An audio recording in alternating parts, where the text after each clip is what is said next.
All right, today we're jumping into a really pivotal moment from the epic Mahabharata.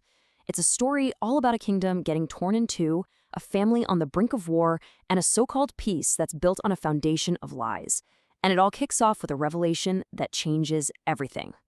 I mean, just think about it. Imagine you've pulled off the perfect plan. Your biggest rivals, your own cousins, the ones with the real claim to the throne, they're gone. Everyone thinks they died in a fire. Your power is totally secure.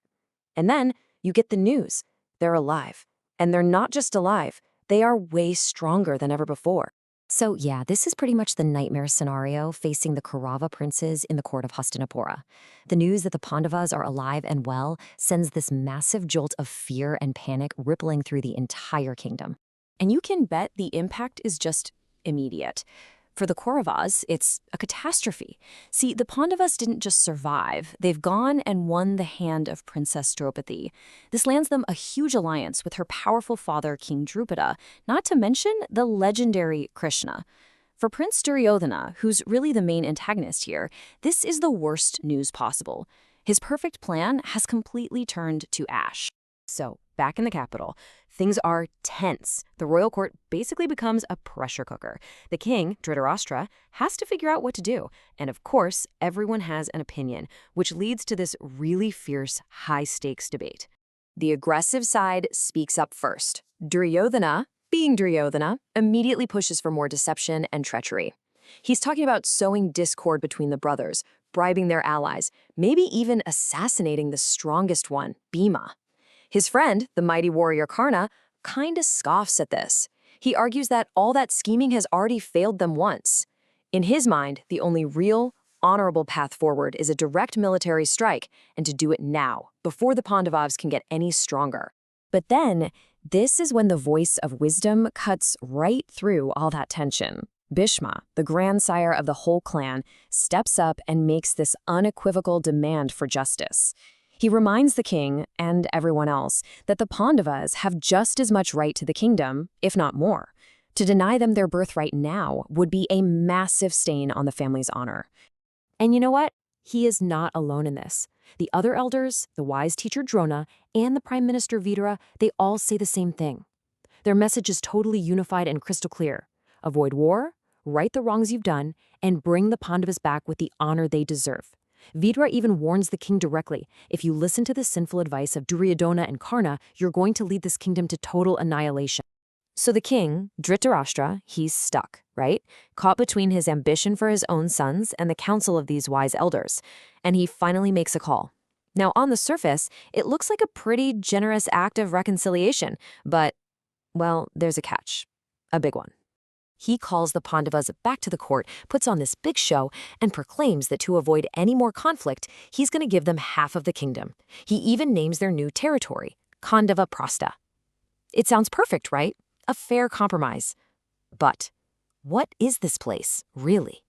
And boom, there it is. The deception is laid bare. Khandava Prastha isn't some thriving province. No, it's a cursed, totally barren wasteland. It's an empty, snake-infested wilderness that their own ancestors had abandoned generations ago. He's basically gifting them a kingdom of nothing. And yet, this is what's so amazing about Yudhishthira. As the living embodiment of dharma, of righteousness, he totally gets the insult. He knows what's happening. But out of respect for his king, he accepts this gift with grace and doesn't protest. He agrees to take the wasteland because he believes that upholding his duty is more important than the prize. And let me tell you, this choice is going to have cosmic consequences. I mean, this really should have been the end of the road for the Pandavas, right? Exiled to an uninhabitable desert.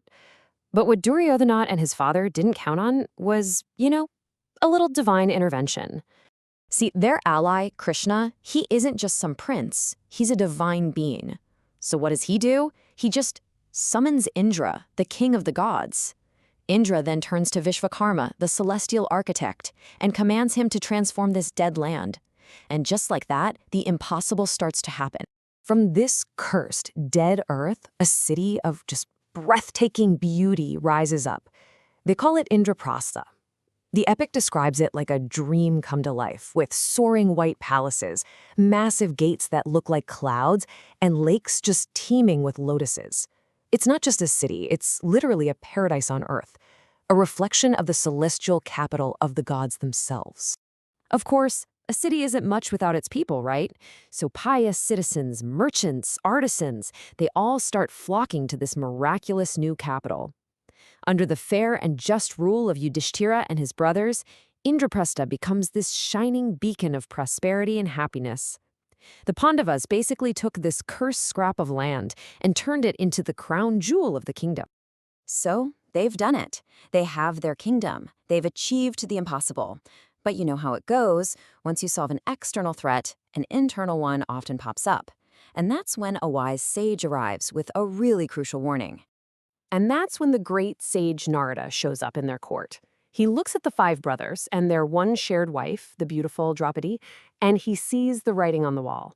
He knows this situation has the potential for jealousy and conflict that could just tear their new family and their kingdom apart. So he tells them the story about two demon brothers, Sunda and Upasunda. These guys were inseparable, like a single soul in two bodies, and so powerful that they terrorized the entire universe. But then, they both fell for the same celestial woman. Their unbreakable bonds shattered, and in a fit of pure jealous rage, they ended up killing each other. The lesson couldn't have been more clear. Well, the Pandavas, they definitely get the message. They immediately create a rule to protect their brotherhood. They work out a system for their time with Draupadi, and they establish a really severe penalty for breaking it. If any brother walks in on another's private time with her, he has to go into exile for 1 full year. It sounds pretty extreme, right? But for them, it was absolutely necessary to keep their brotherhood intact. And so there you have it. The Pandavas have their magnificent kingdom in a rule designed to keep them united. They managed to turn a treacherous insult into a massive triumph. But that bigger conflict, it hasn't gone away. It's just been split in two. The kingdom is still divided, and Duryodhana's envy now has a brand new, shining target, which really leaves us all wondering, how long can a fragile peace like this possibly last?